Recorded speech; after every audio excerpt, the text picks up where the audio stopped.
What's up, everybody? Welcome to the show. This is Headbanging Through It. I'm Jamie. Welcome to the Metal Talks, which is my version of Headbanging Through It, where I focus more on the music and less on the mental health, although mental health will always come up in my conversations because that is my priority with this podcast. When I talk about music, mental health stuff always comes up because music is literally the way that I deal with my mental health. It is the number one way that I feel better about all the nonsense that I go through on a regular basis. If you are tuning in for the first time and you don't know anything about me, I will give you a little intro. I worked in emergency services, specifically in policing as a support worker, 911 dispatcher, and court liaison officer for about 13 years of my life.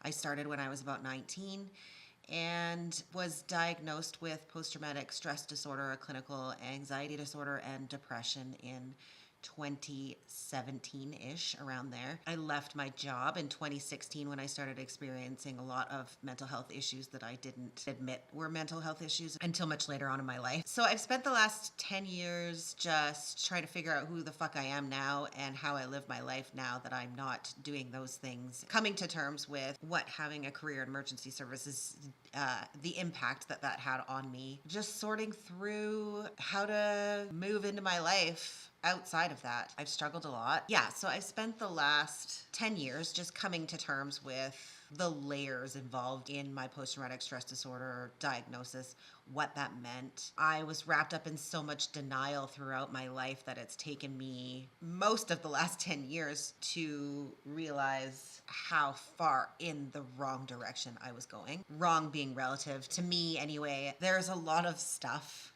that I'm unpacking there, and I've hit a lot of walls throughout my life and this journey that I'm going through with my mental health stuff. I kind of hit this space in the fall last year at the end of 2025 where I was just like, I've had enough.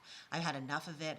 I'm tired of hiding it. I'm tired of trying to explain it to people all the time. I'm tired of people not listening to me or hearing me when I try to discuss it. I feel like there's so much stigma wrapped around these mental health illnesses and so many people still existing in the world that don't understand the extent of them or don't want to understand the extent of them or just haven't had a conversation that's completely candid and open about what people actually go through in these experiences. I grew up in a family where we never really talked about our emotions and the things that were going on in our life, and the impacts that had on me were significant.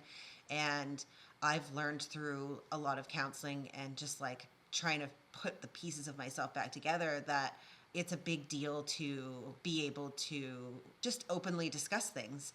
And there's a lot of freedom in that. There's a lot of power in that. And I've just hit this space in my life where I'm just all done hiding it. I don't have a lot of shame around it. And I just want to put it out to the world because I've struggled so much through it and felt so alone in it for so long. And I know that I'm not the only one that's going through something like this. And the more that I talk about it, the more I find other people that have been in my life for a long time that have also been through a lot of stuff that haven't told anybody, or that, hide it in this small little bubble and they keep it there. And I just want to open some doors. I want to open some conversations, and I want to just let people know that they're not alone in that. I always felt like it was the loneliest thing I've ever been through. Even though I had people around me that were supporting me, it still felt really fucking lonely. And I think that if you haven't been through something like that, you won't understand that. And if you have been through something like that, then you understand that level of complete isolation. And even though you are surrounded by people, it doesn't change the fact that it is a solo journey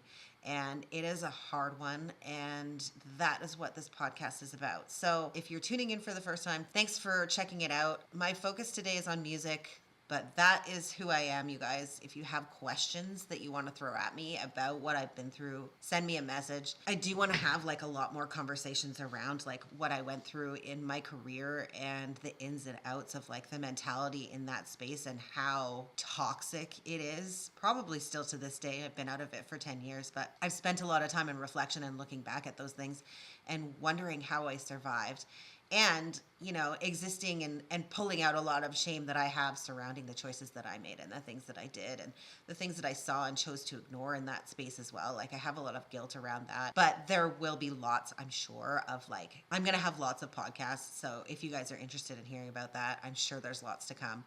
I have not been sleeping much this week, you guys. My mental health has hit, like, I've talked about this in my last couple of podcasts, but I have hit a bit of a wall with my mental health, and I'm in a bit of a slump with it. And some pretty traumatic stuff has come up for me, and I've booked back into therapy next week. I confirmed the appointment and I'm going, and I have not been sleeping. I had a huge fucking nightmare the other night that was awful. My husband had to wake me up because I was fucking screaming in my sleep. So I'm just like, I'm kind of at this peak right now with like where I'm feeling with elevated symptoms in my mental health areas of like lots of panic, lots of overwhelm, lots of anxiety, lots of chest pain, lots of stress, lots of insomnia, just a lot of things going on. And my workouts at the gym have just been like feeling less like powerful, and I'm stretched thin in a lot of places in my life right now at home, just with my job and my kids and all this other stuff. So on top of this like spike I've had with my mental health, I've got all this other stuff going on. So that is where I'm at right now in my everyday life. But I am wanting to discuss music today because I really could use a little bit of a break from talking about how hard my mental health, I don't know what the word I should use is for that. Like, I always say issues or struggles, but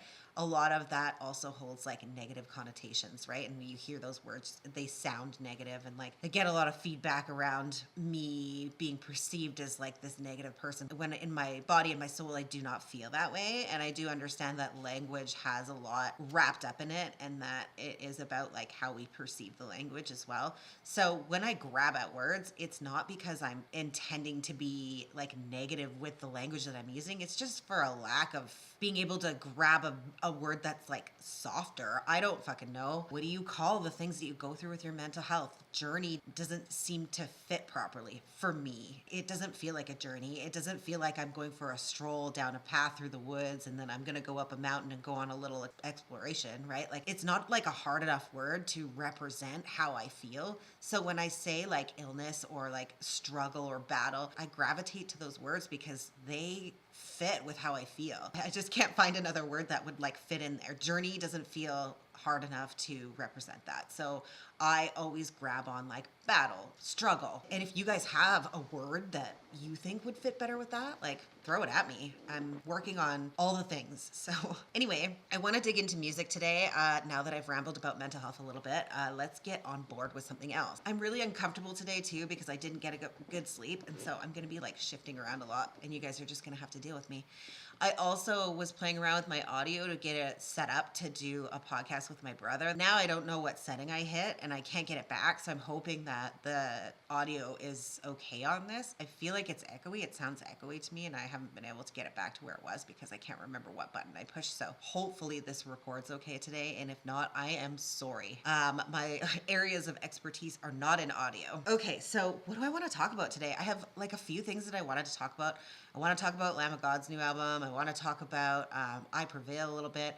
I also like want to dig into gateway music and like what pieces of music you guys connect to or you started listening to that then like led you into a different genre or a harder genre or a different band that led you into like heavier music. I think those journeys through music are really cool. I think we all have our own individual journeys through music, and I think they're all really fun to hear about and unique to us as humans. And I fucking say this all the time, but I would love to have someone come on the show and share some of their stories about their musical journeys and like what the soundtrack of their life looks like, because these stories that are attached to some of these songs that we hold on to really closely in our hearts are usually a big deal, and they have so much stuff with them that really defines who we are as humans. And those are the pieces of music that I want to talk about, is the stories that are associated with them that connect us to each other and to the songs, and also to the people creating and writing these songs. Before I dig into Gateway though, I want to just do like a quick little dive into I Prevail for a second. I haven't listened to them a ton, so I don't have a ton to say about them, and I haven't done a lot of research into them. I haven't read a lot of stuff or really dug too far into them. They come up on my playlist sometimes. I really like them as a band in general. I don't listen to them like a lot. So there were two singers. I can't remember their names. One left. I believe his name was Brian. And he left the band, and so now it's just like one other person that's become the main singer of the band, and his name's Eric something. I can't remember his last name. I feel like the whole thing shifted in dynamic completely. And I like them so much more now, actually. I feel like they're way harder, and I prefer Eric's voice. I think Eric's the one that's still there. I prefer his voice. If you guys haven't checked them out, check them out. They're pretty cool. Category, don't ask me really, like metalcore. I want to put everything in metalcore unless it's like super fucking heavy. I have a hard time calling any band heavy metal unless it's like, I don't know. You guys let me know what you think they are. I keep thinking about when my brother said things don't need labels, and the more I think about that, the more I agree. There's too many fucking labels in the world, in my opinion. There's too many boxes. Everyone needs to have their own fucking label on all the things, and it's confusing. It's exhausting. At the end of the day, who really fucking cares? It's hard, mostly. There's screaming. It's got a good sound. It's cool. Their newest album is awesome, so check it out if you haven't checked it out. Yeah, and I really like it. I think it is better than their old stuff. I listen to Let Me Be Sad a lot. It's on my fuck off playlist that I've talked about in the past. I like it. It's a little more mellow. When I get in my mental health zones and I get tired of it, I'm just like, you know what? Don't come at me and like try to make me feel better when I just need to feel all the things that I'm feeling right now. Let me be sad. Let me be in these moments that I need to be in. They will pass, and just let me be who I am. I am lots and lots of different things. I am not just one thing. I just talked about this in my last podcast. I'm not just one thing. I'm not just one version of myself, right? Like, I have lots of pieces of me, and my mental health issues are not like what defines me as a human. And it's a huge fucking part of my life. I say this all the time. I get really fucking tired of it. And I wish that I could take breaks from it, and I just can't. So that song really resonates with me in those spaces where I'm like, just let me be who I am right now. Let me feel the way that I need to feel. It will pass. It doesn't last forever. I know that these cycles go up and down and then back around, and just let me be fucking sad. Let me be fucking sad when I need to be sad. Anyways, that's all I have to say about I Prevail. You should check them out if you haven't yet. They're awesome. And then I want to briefly talk about Lamb of God before I start digging into like gateway bands. And I don't have a lot of time today, so I'm gonna try and fucking plow through this. Lamb of God. I have not listened to Lamb of God in quite a few years. I listened to them a lot in my 20s. My ex was really into them, and so I got into like Ashes of the Wake and those albums that are like in the mid 2000s. And then they kind of fell off my radar for a while. I like went through this phase where I just was listening to all the bands that I loved the most over and over, and I kind of got like stuck in this space of like, I only want to listen to what I know, what I'm familiar with, what I love to sing to, what I love to just like rock out to, and when I'm driving and stuff. And I wasn't really in a space of feeling like I wanted to bring in new music or listen to new music. You know, sometimes I am resistant to like wanting to learn new lyrics and listening to new sounds, and you know, I just loved all the bands I was listening to, so I was comfortable where I was at. I was listening to all the same things all the time. Lamb of God just wasn't in my playlist for a while. I kind of got into just listening to other things and my go-to bands. But anyways, I love Lamb of God. I haven't listened to them in a super long time. This new album of theirs, like, I don't think I've listened to Lamb of God since probably, I'm looking at their Sacrament. I think Sacrament was the last album I listened to. So 2006. So there's quite a few albums. 1, 2, 3, 4, 5. Wow, 6. There's 6 albums that I haven't listened to, and I've slowly been listening to some of them over the past few weeks. But when Into Oblivion popped up, I was like, oh, awesome. I haven't listened to Lamb of God in a long time. I should listen to Lamb of God. And I threw this on, and it is so good. And I feel like it is one of my favorite. It's not even out yet. It's not out for like a couple more weeks. There's only 3 songs out, but I keep listening to them over and over again because I really like them. Yeah, Sacrament was a good album. I have not heard Wrath or Resolution. I'm just looking at like, yeah, there's a lot here that I haven't listened to. So I've kind of been digging back into them a little bit. If you haven't checked out the new Lamb of God, definitely worth checking out. And the new album comes out like next week, like on the 13th. I am excited to listen to the rest of it. I've seen like some things pop up on my Instagram. This is how I get my news, because I don't actually watch the news, but I follow them on Instagram, and so these like little interviews pop up every once in a while, and so I've been like listening to some of the things that they're talking about in their interviews. Yeah, and it sounds like they're really excited about this album. Like they have tapped back into what they were doing in the early 2000s is what they're saying. But I don't know what they've really been doing since 2006. So I wonder what I was doing. 2000, probably 2010 to 2012. 20, I guess. That's like a big chunk of time where I don't think I listened to a lot of new music in that whole space. I guess I like met my husband during that time. I had my daughter during that time, and there was just like a lot of other things going on in my world where I was like less tapped into like what was going on in the music world. Anyway, it doesn't matter. So anyway, the new Lamb of God, you guys should check it out. I will play. Will I play it? Sure, let's play a little bit of Into Oblivion for you guys. That's fucking cool. I like cool lyrics. And Lamb of God always has cool lyrics. Anyway, their album is awesome. The 3 songs that are out right now are awesome. Definitely worth checking out. And then I have like maybe 12 more minutes before I have to end this because I have somewhere to be. So my episode on Gateway music is going to be 12 minutes long because I'm already 30 minutes into a podcast that I haven't talked about Gateway music yet.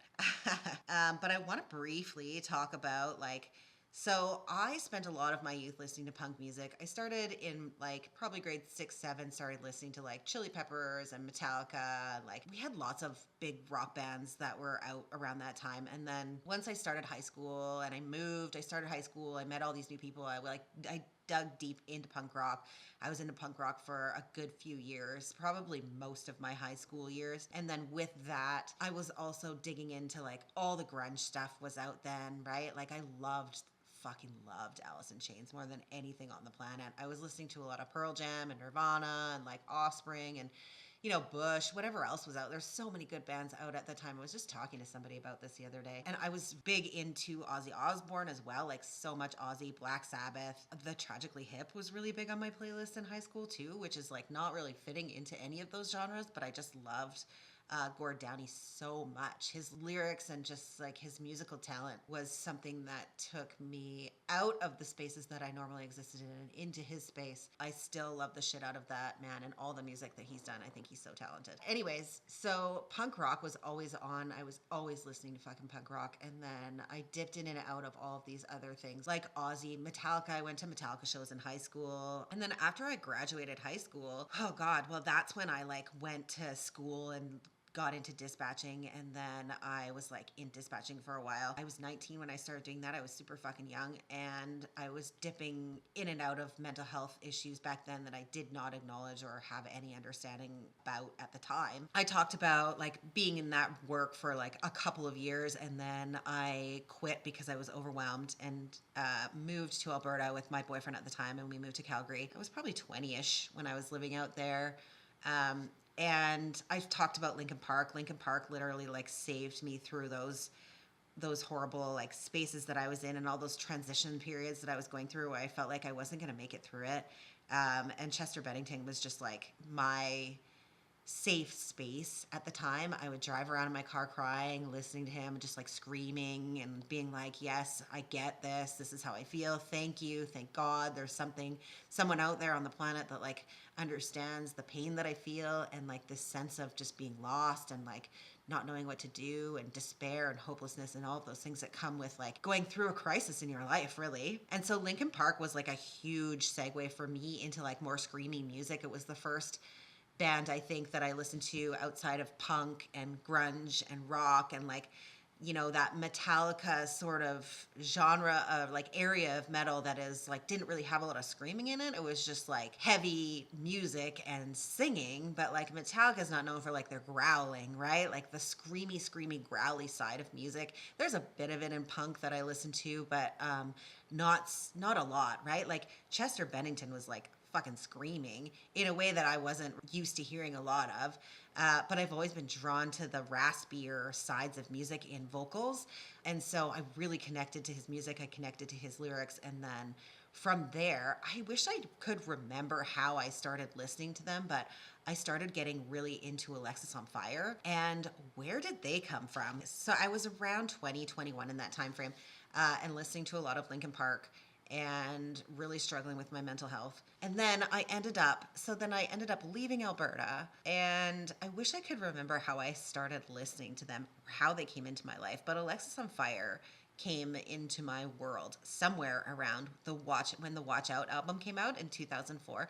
So like Linkin Park, and then Alexisonfire. I never listened to the radio. I was only buying CDs. Like, where did this music suddenly come from? Who brought that to me? Did I just find it? Like, it somehow came into my life, and I just loved listening to them so much. Ended up being like one of my biggest obsessions for quite a while. When he broke off and did solo stuff with City and Color, I followed him all the way through all that. I went and saw shows. I just like loved everything that he did. His voice, the melody in his voice, like the lyrics. Oh my gosh, everything. He just like connected with my soul in a way that was like so different from all the other heavy music that I was listening to that I really needed in my life when I was like feeling a lot of sadness. Anyways, that whole like combination of the screaming stuff with the like growling and the singing, the clean singing was something that I just really fucking loved on a gigantic level. And from there, like that band changed my whole perspective and like how I viewed music in lots of ways. So for me in my youth, like punk rock really fucking shifted my whole existence, like that segue into like these different parts of music, right? And those raspier voices was something that I just really connected to. And then once I started listening to punk rock, it got a little bit heavier and a little bit more crazy and a little bit faster. And there's a lot of yelling in punk rock too, I think, that I really like, and just a different dynamic. It's like a higher level of like everything. I don't know. Punk rock is really high energy. And so I like that about the growling too. I love that aspect of the metal scene where there's lots of growling and like if I find it high energy. It brings me up in this way that makes me feel good of just like getting pumped up, right? Like it pumps me up in this way that like brings all this like happiness out of me, like endorphins. I don't fucking know, dopamine, people. Like it just makes me want to like get up and just like run around. I love the connection of the energy and the vibe that comes with it. It makes me really happy. So Alexisonfire was huge for me in my lifetime. And I think from listening to Alexisonfire, I became more open to listening to like more screaming stuff. And then Slipknot. Okay, let's talk about Slipknot for a second. I do want to do like a full episode about Slipknot with my brother. Him and I talk about Slipknot a lot, and I was obsessed with Slipknot for many years of my life. So I feel like I have a lot to say about Slipknot and Corey Taylor and like, oh my God, Stone Sour and all of the things that they've done over the years. I think there's also a lot of people that dislike Slipknot and for a lot of reasons, and that's okay too. I keep trying to connect with my brother and finding times to do podcasts with him, and it's exhausting because our schedules are just conflicting, and we're trying to sort that out. I hope that we get it done. I have to actually like stay awake past 8 p.m. to record an evening podcast, which sounds exhausting to me, but it is my goal is to do that because he's one of my favorite people to talk about music with because we have like a lot of differing opinions. We agree on a lot of stuff, but we also have like these really open conversations and debates about like what we like and dislike and why and I love that. We have a lot of banter about it. We agree on a lot of aspects of music and we disagree on a lot of aspects of music, but it's always like something we're both really passionate about. And at the end of the day, we agree to disagree on a lot of it because really who cares? Like if you connect with it and you love it, that's awesome. I don't want to listen to it. That's fine. I don't have to. If you love it and you want to put it on, put it on. But we're supportive with each other in our spaces of music, and we've been through a lot together as siblings with music, and we always have something. It's the thing we talk about the most, and it's fun to talk to him about music. So I will have him on. We will definitely have an episode on Slipknot. So Linkin Park, definitely was a big one for me. Alexisonfire was also a big one for me. And then Slipknot was probably the hugest one for me. And I remember them coming out I remember when their first album came out because I remember watching music videos on TV and being like, what the fuck are these guys doing? Like all the masks and all the weird crazy outfits. And like, it was terrifying, right? Like their music videos are just like the flickering horror fucking movie kind of shit, right? Where you're just like, how is this like on television? Like, is everyone okay? Do we need to do mental health checks on our kids? Like I was like, these guys are fucking crazy. And then I thought they were just insane. I didn't really like listen to them that much then, but I think after I was like listening to a little bit more stuff in my 20s, I know their first album came out around 99. And I don't remember exactly when I started listening to them, but I know that I listened to Iowa a lot. And I still to this day fucking love that album so much. The lyrics in Corey Taylor's music are also just some of my favorite. He talks about like the deepest shit, and I've actually read one of his books. I should read more of them. His story, his life story is just really fucked up, and he's been through a lot of stuff. And I know that I have talked about how I don't dig into a lot of bands, and I don't have these. I'm not an information station.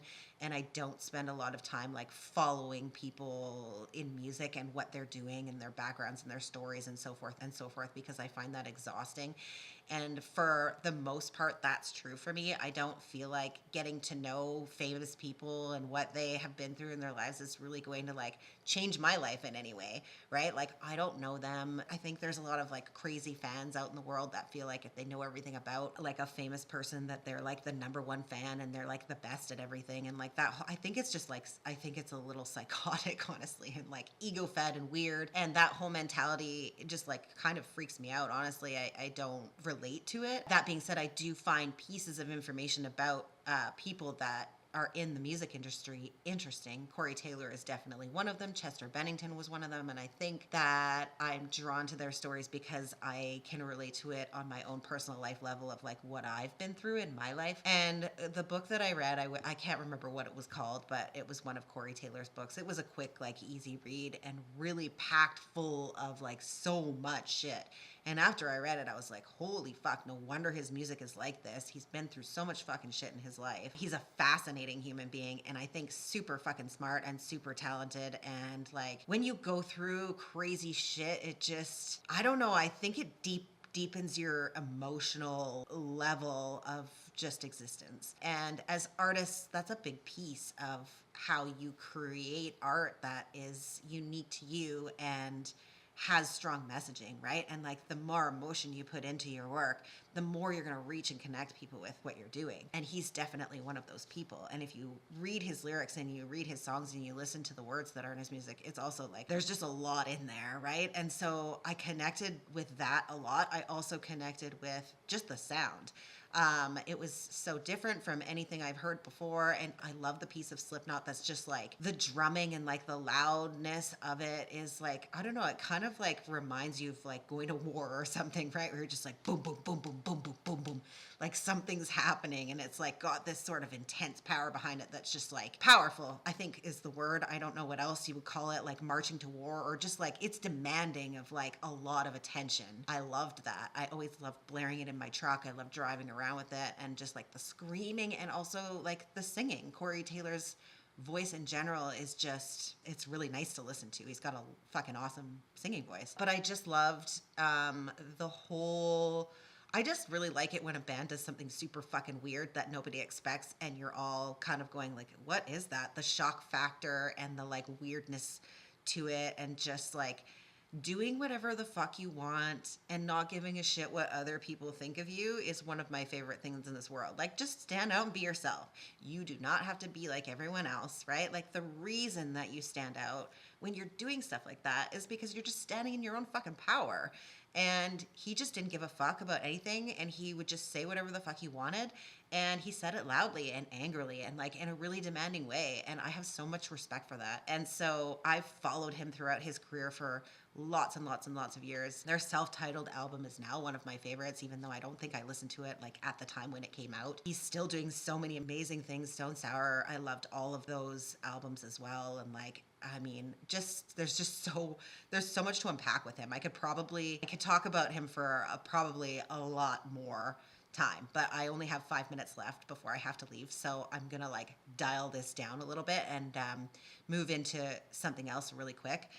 And I do want to do a full episode on Slipknot because I have a lot more to say about how that band just like impacted and defined my love for heavier music. I really like branched off and just exploded into like 1,000 other bands after that. Grunge, into punk rock, Linkin Park, Slipknot, Alexisonfire, and then boom, everything. And then I just like started exploring all of this other music, right? And so like around 2000, probably 2004, my whole like brain cracked open into like way more heavy metal. I was listening to like Seven Dust and Killswitch Engage and Flames and All That Remains. I went to like an All That Remains and In Flames show in Vancouver, and I didn't get into like all the heavy metal bands at the same time either, right? Like once I got into like some of these heavy metal bands in the mid 2000s, then I was like, I went back and started listening to Slayer and Pantera because I didn't grow up listening to them. So I went backwards in that way, where I was like, oh, now I want to like dig into some of this older stuff that I missed out on because I spent so much time listening to punk rock and doing these other things, right? And then once I got like this bigger appreciation for the heavier side of music, I just wanted to look into other things and learn other music and try and dig into bands that I hadn't listened to yet. So I spent a lot of time jumping around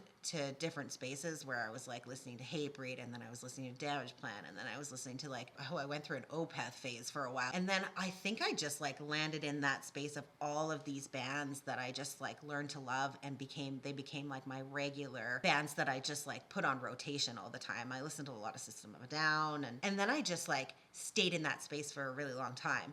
And I didn't come out of it forever until about 5 years ago. And then the next gateway band for me that led me from like being stuck in this like rotation of the same bands over and over again for quite a few years was Bury Tomorrow. And I also want to have like a bigger, longer episode about them and how they have impacted my love for heavy metal over the years in a significant way by opening the door and bringing me through it into like the new age of the metal that's going on in the world now and has been brought out into the world in the last 5 or 6 years that I've just recently started tapping into and getting to know, and was really resistant to getting to know because I just loved what I was listening to so much, and I didn't feel like I had space in my life for like new stuff. I'm just older and I'm like, this new stuff sounds weird, right? And so it's taking me a while to like learn to have an appreciation for it, because there's a lot of like this electronic stuff that they're bringing in now that I'm like, what is this? Like, it's in Amity Affliction has it, and Bury Tomorrow has it. And at first I was like, this is fucking weird, and I don't know if I can handle it. I mean, I grew up in the rave era. I loved electronic music for a while. I went through a phase where, you know, all the parties and all the raves and all the things, electronic was like a huge deal. You know, I have appreciation for all levels of music and all genres of music, and sometimes when you mash them together, it gets confusing for me, and I feel like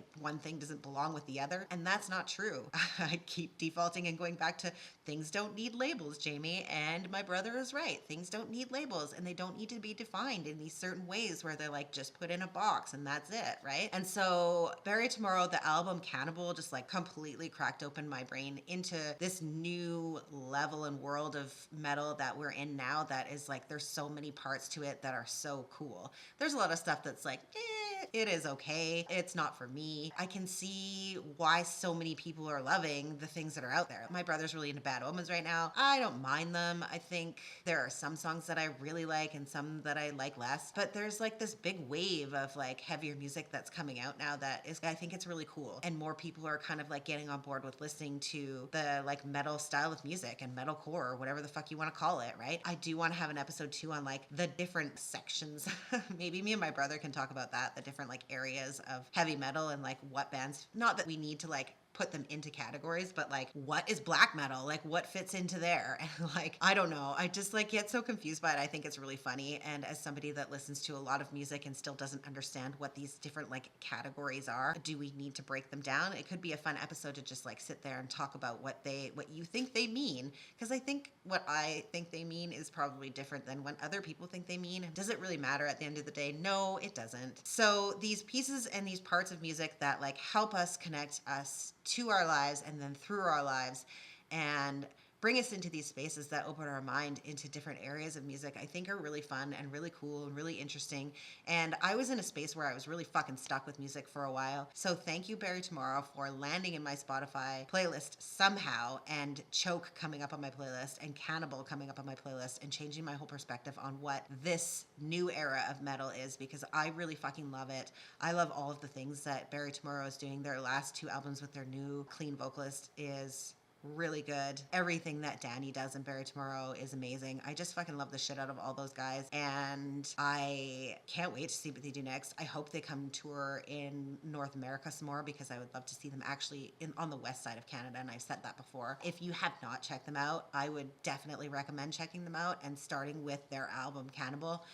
Black Flame's also a really great album. So much stuff about like overcoming darkness and light through darkness and all the things that I love the most about music that just like bring me all the joy and connect me to just like the world as a whole, and understanding that like there are other people out in this fucking world that feel the same way. Heavy metal helps me feel like I can exist in this world as someone that isn't always like looking for the ray of sunshine, you know? Like, I love the sunshine. I love standing in the fucking sunshine. And I also know that I also have to stand in the pieces of me that are shaded and clouded by the sun. Heavy metal is one of my favorite things on the planet because it allows me to feel like I'm 100% myself, and it's okay to be 100% myself in all of the spaces that I exist. Let's continue to talk about the soundtracks of our lives and the influences that this music has on our lives and how it makes us feel. If you guys want to come on the show and talk about music, please fucking hit me up. I love to talk about music. I'm very passionate about it. Can you tell I don't want to stop? I want to keep talking about it today, but I'm really late and I have to go.